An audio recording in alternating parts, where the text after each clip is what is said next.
നാമൊക്കെ മീൻ വാങ്ങുന്ന സമയത്ത് പ്രത്യേകിച്ച് മത്തി വാങ്ങുമ്പോൾ അത് മുറിക്കുമ്പോൾ അതിൻ്റെ ഉള്ളിൽ ഈ കാണുന്നത് പോലെ രണ്ട് രീതിയിൽ മീനിൻ്റെ മുട്ടകൾ കാണാൻ പറ്റും.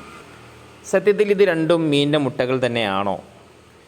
ചെറുപ്പത്തിലൊക്കെ കേൾക്കാറുണ്ട് ഈ മഞ്ഞ നിറത്തിലുള്ളത് പെൺമത്തിയുടെ മുട്ടയാണ്, അതേപോലെ മറ്റേത് അതായത് വെളുപ്പ് ഇളം പിങ്ക് നിറത്തിലുള്ളത് അമിനുസമായി കാണുന്നത് ആൺമത്തിയുടെ മുട്ടയുമാണ് എന്ന്.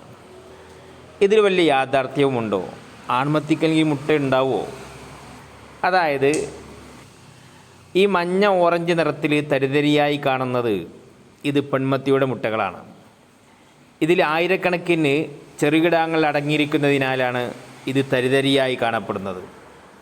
അതുപോലെ അതിൽ കാണുന്ന ആ വെളുപ്പ് ഇളം പിങ്ക് നിറത്തിലുള്ള മിനുസമായി കാണുന്നത് ഇത് ആൺമത്തിയുടെ ബീജകോശങ്ങളാണ്.